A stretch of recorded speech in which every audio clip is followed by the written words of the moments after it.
essa sua trajetória pode indicar como caminho para um país tão dividido, que tem um fosso social tão grande, separando as classes, as elites, das classes trabalhadoras, a classe média, criando atritos que, no entanto, podem ser, de alguma maneira, ultrapassados por um interesse comum, não? Eu acredito que é muito importante a gente assumir as responsabilidades, né? E eu acho que a atuação na área social, na filantropia, é uma forma de a gente assumir as responsabilidades pelas desigualdades do país. Eu sempre acreditei isso. Então, desde desse olhar como socióloga, e esse olhar de socióloga para mim foi muito importante, porque aí eu tinha essa visão do país de uma forma mais profunda, de entender as diferentes camadas sociais. E a partir daí eu pude entender o país dividido.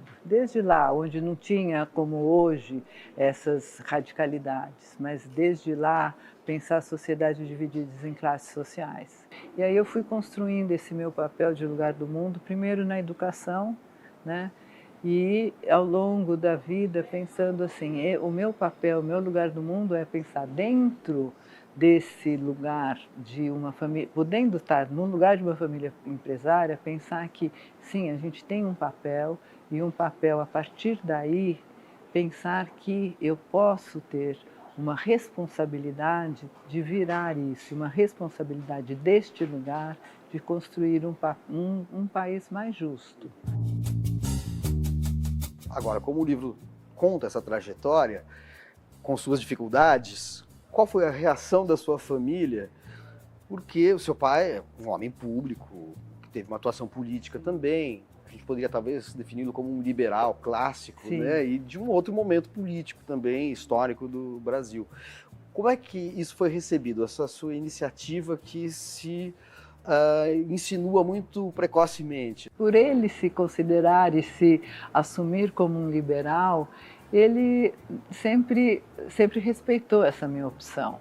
E, na verdade, o meu pai era uma pessoa que ele gostava de conversar com as pessoas diferentes. Ele gostava de ouvir, ele gostava de debater, ele tinha esse prazer do debate. Era interessante isso, que talvez hoje a gente tenha perdido isso. Quando ele saiu da política, ele gostava da política. Então, quando ele saiu, né, eu conto isso no livro, ele levava para almoçar no Banco Itaú as pessoas das mais diferentes. Ele chegou a levar o João Paulo Stedley, a Luísa Erundina, a Marta Suplicy, Paul Singer, para almoçar com ele. E ele trazia os executivos do banco e ele falava: as pessoas aqui dentro precisam saber que existe um mundo lá fora para além do banco, né? Então, ele tinha essa visão. E, portanto, toda essa minha opção por ter uma visão mais aberta, muitas vezes diferente do meu pai, muitas vezes diferente da minha família, sempre pelo meu pai, foi sempre muito respeitada.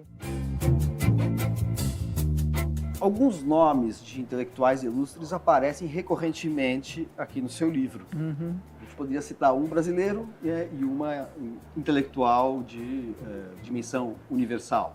Paulo Freire, Sim. de um lado, e a filósofa Hannah Arendt do Sim. outro. Que papel tiveram na sua formação? Não, fundamentais, os dois, né? Eu acho que são os que eu cito alguns outros, mas esses dois são os que eu mais cito, porque realmente foram fundamentais, né? Eu acho que Paulo Freire tem uma importância muito grande para eu ir, né? Eu, com uma formação de socióloga, ir para a educação.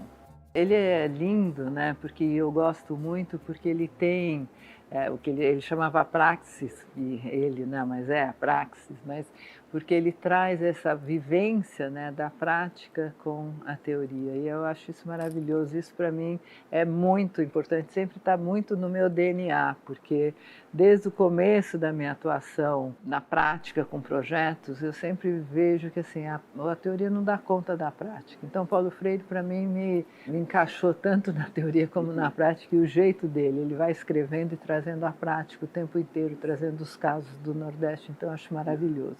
E a Hannah Arendt, de outro lado também, que traz um outro olhar de filósofa com outras dimensões, que me amplia muito como socióloga, e ela é filósofa, mas tem a parte cientista política, porque eu fiz meu mestrado em ciência política, então aí me amplia esse meu olhar, e também essa liberdade de pensamento, que é uma coisa que eu gosto também, de não estar dentro de caixinha.